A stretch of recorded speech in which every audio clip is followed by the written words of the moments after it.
Frédéric Eckhout. Oui. Merci d'être là. Et Bonjour. Jimmy Devemy du court-circuit.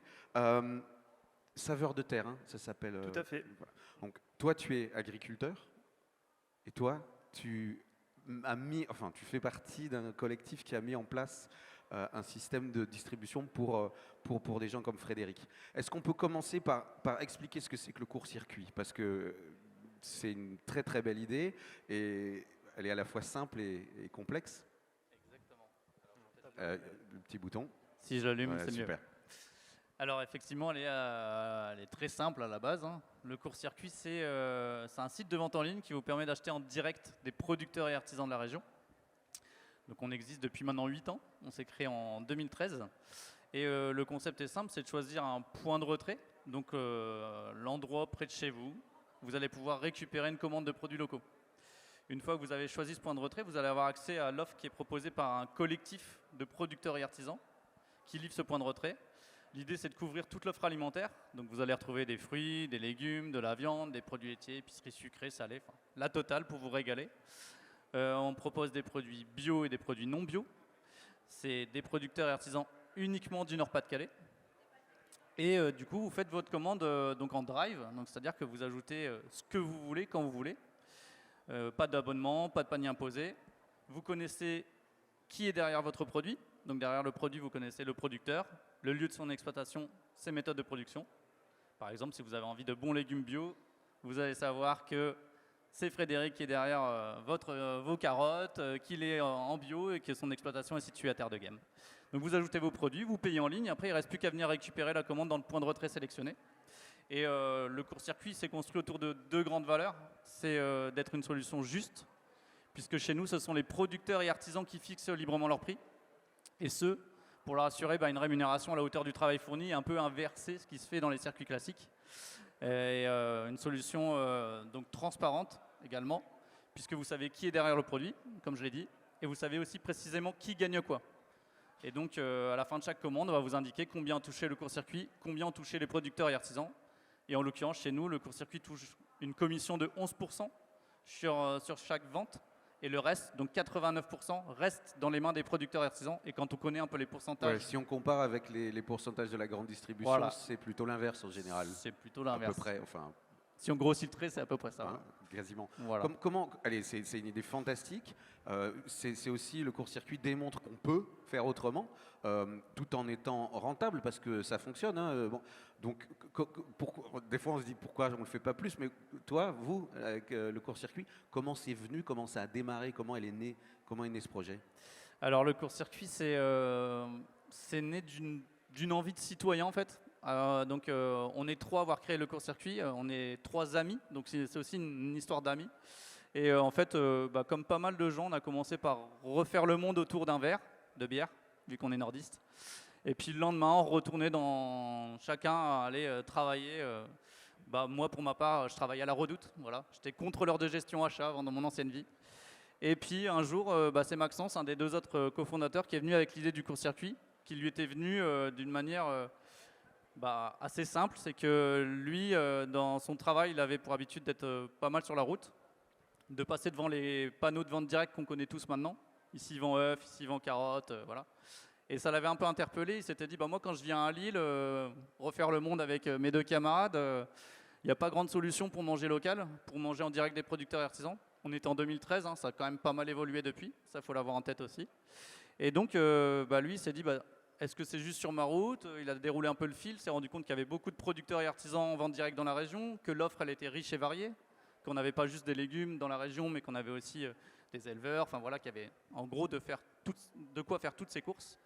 Et donc lui, il est venu avec cette idée-là qu'il nous a proposé en nous disant, en fait, on pourrait faire venir les produits locaux à la ville. Et nous, je ne sais pas si on avait trop bu ce soir-là ou pas, mais en tout cas, on lui a tapé dans la main, on a quitté nos emplois et on a lancé le court-circuit.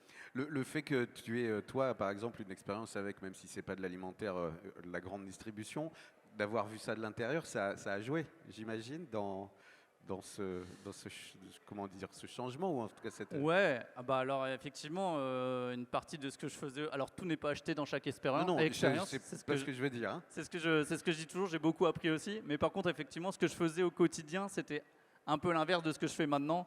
C'est-à-dire que bah, voilà, moi je gérais un budget d'achat où on devait aller acheter des vêtements en Chine, au Bangladesh, en Inde, avec bah, les conditions qu'on peut connaître derrière. Et donc moi j'avais envie de remettre du sens en fait dans ce que je faisais tous les jours en termes professionnels. Et c'est avec le court-circuit bah, que j'ai réussi à le faire. Aujourd'hui, il y a combien de producteurs artisans que vous distribuez? Alors aujourd'hui on travaille avec 170 producteurs et artisans de la région. On a dans ces producteurs et artisans environ 30-35% de producteurs qui sont en bio. On a 40 points de retrait et on est 5 salariés. Alors, il y en a qui sont en bio et il y en a un qui est là avec nous. Oui, Merci d'être là, Frédéric.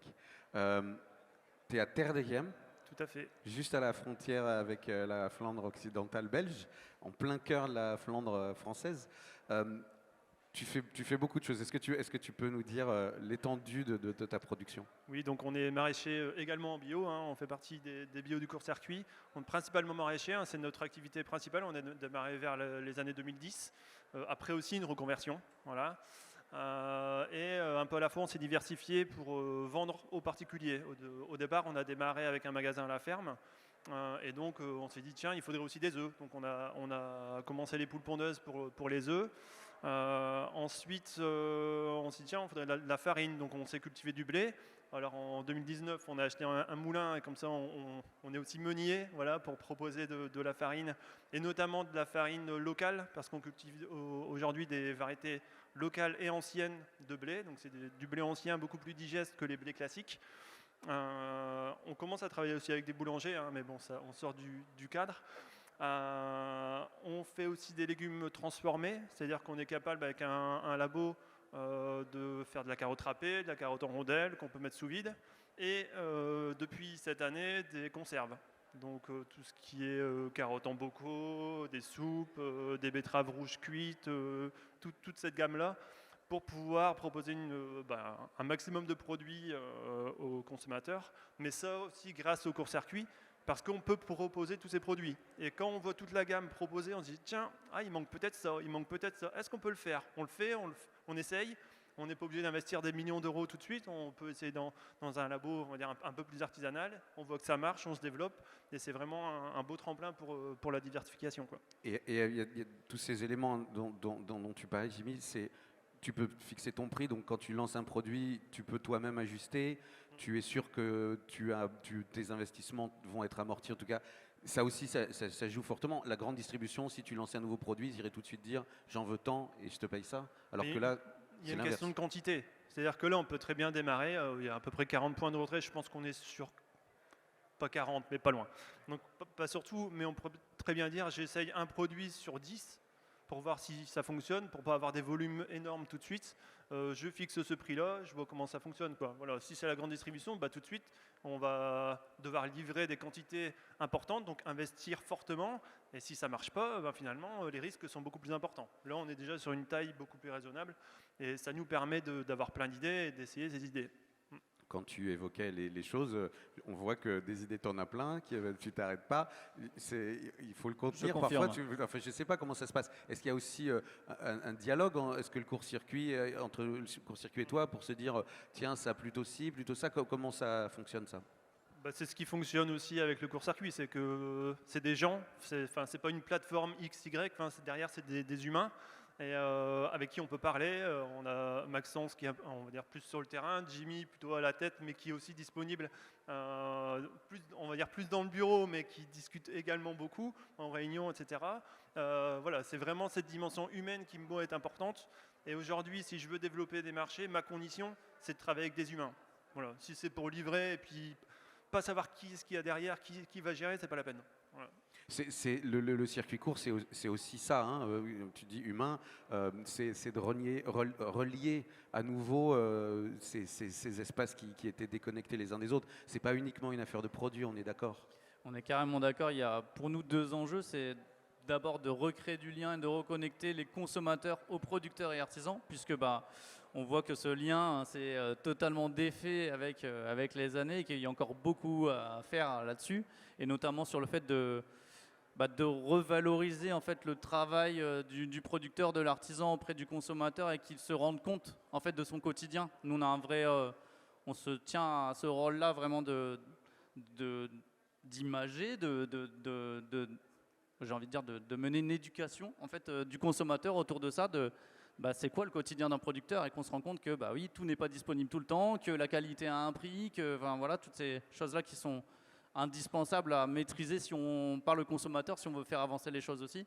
Et après, on a aussi pour objectif de recréer du lien entre les producteurs. C'est pour ça qu'on les réunit en collectif. Et sur une offre complète alimentaire, c'est que ça permet de les faire travailler ensemble, et de faire travailler ensemble des producteurs qui n'auraient pas forcément de prime abord l'intérêt ou même le réflexe de s'associer. Et donc on va faire travailler notamment des bio avec des conventionnels, chose qui ne se fait pas très souvent, tu confirmeras Frédéric. Et il se crée, en fait, ce qui est important, c'est un peu du coup ce que disait Frédéric avant, c'est que du coup il se crée aussi des choses de par ce travail en collectif des producteurs, c'est qu'ils vont créer d'autres choses. Voilà, Frédéric là il rejoint un magasin de producteurs, il y a des connexions qui peuvent se faire avec des boulangers, c'est la richesse aussi du court-circuit, c'est ça quoi. Toi, tu échanges avec d'autres collègues? Ah oui, complètement. En fait, c'est génial, j'ai envie de dire. C'est aussi une reconversion, comme je disais tout à l'heure. J'ai arrêté mon précédent boulot en 2016 et je me suis installé en 2018 pour reprendre une exploitation qu'on avait démarrée en 2010, donc avec ma mère. Mais ça veut dire que je ne suis pas du métier. Et donc, toutes les semaines, quand on fait nos livraisons, c'est-à-dire que... Allez, pour parler un peu technique, chaque producteur livre en point logistique, donc au milieu de la campagne, où tous les producteurs ramènent leurs produits, et ensuite ces produits vont sur les points de retrait. Voilà, donc il y a une plateforme, on va dire, centrale, et du coup, on croise énormément de producteurs. Donc forcément, entre collègues, on parle, on discute, on a des idées, on se dit tiens, j'ai planté mes pommes de terre, et toi, non, pas encore, la semaine prochaine. Voilà. Donc en gros, on crée des contacts, on crée des relations comme ça, et quand on a des questions, on peut les appeler, et c'est énorme. On apprend énormément. Moi, j'ai appris énormément en parlant avec les collègues. Voilà. Donc cette dimension collective, c'est génial. Reconversion et reconversion, tous les deux, ça dit quand même quelque chose aussi d'une prise de conscience qui est la vôtre, mais qui est aussi, tu le disais, Jimmy, les choses ont changé. Vous faites partie de ces acteurs, mais on en voit de plus en plus, c'est vrai. Les gens prennent conscience qu'on a besoin de faire autrement. Qu'est-ce que tu faisais avant? On peut le dire? Oui, tout à fait, il n'y a pas de secret. En fait, je suis diplômé ingénieur en télécom et j'ai créé ma boîte directement avec ma sœur en édition logicielle. Voilà. Donc en gros, on faisait des logiciels pour la gestion des RH.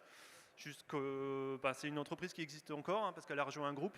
Et comme moi, je faisais partie des créateurs, venir dans un groupe et être sous la responsabilité de quelqu'un, j'ai pas supporté. Je devais me remettre à mon compte. Et comme on avait créé ça avec ma mère en maraîchage, finalement, c'était l'occasion de s'amuser encore plus. Ce que je dis, c'est que les défis de la nature sont beaucoup plus importants que les défis de l'informatique. Donc je m'éclate encore plus. Et puis la nature, il faut beaucoup s'y adapter. Elle n'est pas à notre service. C'est quand même une attitude très différente avec les machines qui sont censées être à notre service. Un ordinateur, ça reste un humain qui l'a fait. Donc la nature, c'est beaucoup plus grand, mais beaucoup plus intéressant aussi, quoi. C'est pas non plus un métier facile depuis quelques années là. Comment tu le vis? On dépeint un tableau idyllique, mais j'imagine qu'il y a aussi parfois des soucis, des problèmes, des récoltes qui vont pas, des choses qui marchent pas. Comment on vit ça, cette irrégularité, j'ai envie de dire, de la nature? Donc les aléas, oui, il faut savoir les supporter, mais c'est pour moi la diversification des produits qui me permet de stabiliser cette activité. Comme au niveau légumes, forcément, on connaît les saisons. Il n'y a pas des carottes toute l'année, il n'y a pas des tomates toute l'année. Donc il peut y avoir des changements d'activité, de pics d'activité. Ce qu'on veut, c'est lisser au maximum le chiffre d'affaires ou la recherche d'activité avec ces produits de diversification. Donc la farine, il n'y a pas de saison. Du blé, on peut le stocker, on peut avoir de la farine toute l'année. Les produits transformés, c'est pareil. Tout ce qui est bocaux, ça conserve toute l'année, on peut en avoir. Les œufs, on en a toute l'année. Donc c'est, on va dire, pérenniser nos emplois, essayer d'avoir au maximum des emplois à l'année plutôt que des saisonniers. Donc aujourd'hui, toutes les personnes qui travaillent chez nous sont des CDI. Alors on ne les a pas en direct parce qu'on travaille avec un groupe en employeur, encore une fois du collectif, mais voilà, ça permet de faire de l'emploi partagé. Une personne, elle est en CDI, elle fait 2 jours là, 3 jours là, donc ça me permet de ne pas avoir du temps complet mais des personnes avec une situation pérenne. Voilà. Mais on favorise, on va dire, une activité beaucoup plus linéaire sur l'année pour pouvoir sécuriser tout ça, quoi. Comment tu as trouvé, c'est une plateforme, pardon, je ne sais pas le court-circuit, mais c'est la même chose, ça fonctionne sur les mêmes principes, comme ça, d'emploi temporaire mais en CDI des gens? En fait, c'est une structure en agricole qu'on appelle le service de remplacement.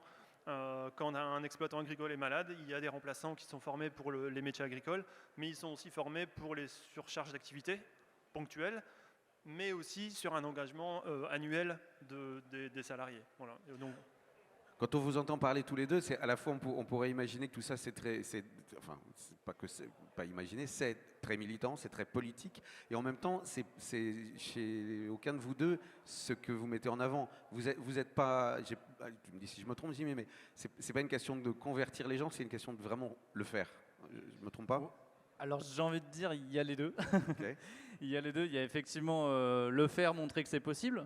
Et ça, c'est surtout ce à quoi on s'est nous attardé les premières années. C'était voilà, montrer qu'en fait, on pouvait faire travailler ensemble des producteurs alors qu'à la base, ils n'étaient pas censés travailler ensemble. Faire en sorte que les consommateurs se rendent compte que manger local, c'était pas si compliqué. Et surtout qu'il y avait moyen de le faire. Et alors après, convertir les gens à manger local, c'est effectivement le défi d'aujourd'hui. C'est le défi d'aujourd'hui puisque autant la prise de conscience autour de manger local, du fait que c'est possible, que de connaître les bénéfices, les bienfaits de tout ça a nettement avancé. On parlait de nos débuts en 2013. Si on compare ça, 2013 à maintenant 2022, la prise de conscience est bien plus importante à aujourd'hui. Par contre, le gros défi d'aujourd'hui, c'est le passage à l'action. Nous, ce qu'on se rend compte maintenant, et c'est là où du coup il y a quand même voilà, cette ambition de convertir les gens, c'est que les faire découvrir le court-circuit, mais surtout les faire adopter. Alors le court-circuit, d'ailleurs, nous, dans notre volonté, c'est de dépasser juste le court-circuit, c'est de leur faire adopter le fait de manger local et de manger surtout en direct des producteurs et artisans. Et là-dessus, il y a encore un énorme travail à mener. Concrètement, si je veux acheter des produits via le court-circuit, donc c'est un site internet, j'ai pas besoin de m'abonner, Non, tout le monde peut y aller, je commande et après je vais chercher dans un des points de retrait, hein, c'est ça. exactement. À chaque fois, tu le disais, bon, comme il y a des gens qui nous ont rejoints, je viens qu'on vienne là-dessus, on sait quelle est la marge que tu prends, enfin que le court-circuit prend, on sait ce qui reste pour le producteur, on est au courant complètement dans le détail, on sait chez qui on achète. Le point de collecte, ils sont où? Alors, nos points de retrait sont essentiellement en métropole lilloise et après aussi pas mal en Flandre, donc Bailleul, Hasbrook, Dunkerque, Gravelines, donc en Flandre intérieure et maritime. Et après, voilà, nous, dans notre ambition, c'est d'être une des solutions référentes de la région, donc on a encore beaucoup de parties du territoire à investir. On a compris que pour toi, ça a été, dans ce projet, ça a été important le court-circuit. Tu as commencé tout de suite avec eux, comment ça s'est passé? on a rejoint le court-circuit en 2017 avec une toute petite part, on va dire, de nos ventes. Hein. Après, on a aussi augmenté nos surfaces cultivées, donc forcément, on a eu plus de propositions, plus d'offres, on va dire, pour le court-circuit. Aujourd'hui, ça représente un peu plus de 50% de notre chiffre d'affaires sur le court-circuit. On a ressenti un petit recul quand même ces derniers mois, mais suite à, on va dire, le post-Covid, c'est-à-dire à partir de mai-juin 2021, mais la consommation en général au niveau de produits agricoles a reculé, donc on fait partie de ces petits reculs. Mais voilà, aujourd'hui, ça représente quand même encore une grosse partie de nos ventes. Ça veut dire que ça s'est monté pendant le Covid et que ça a baissé après? En gros, c'est un peu le creux de la vague, c'est-à-dire qu'on était à un niveau comme ça a énormément monté, il a fallu suivre, s'adapter, et là on est plutôt sur le creux. Voilà. Après, ça va recroître tout doucement. Ça aussi, on parlait des aléas de la nature, il y a ces aléas-là, c'est constamment. Est-ce que ça veut dire comment tu gères ça? Tu peux pas forcément réduire ta production. C'est quoi plus de conserves, plus de choses? C'est pas simple, mais c'est bien. Enfin, en gros, chaque remise en question, ça fait évoluer. Donc on sécurise davantage. On cherche, comme disait Jimmy tout à l'heure, je vais intégrer un magasin de producteurs. Donc c'est un débouché supplémentaire. Donc, ce qui va me permettre de, s'il y a un débouché qui fonctionne moins bien, celui-là va mieux fonctionner. Voilà, c'est toujours, on sécurise au niveau production, c'est-à-dire plus la gamme est large et plus on est sécurisé en termes de réussite, et plus on a des débouchés et plus on sécurise notre commerce. Voilà, comme on fait partie des agriculteurs qui gérons le commerce nous-mêmes, et c'est important du coup d'avoir cette dimension-là. Vous êtes tous les deux la preuve que d'abord on peut changer et surtout on peut changer les choses. Je vous remercie d'être venus sur cette scène.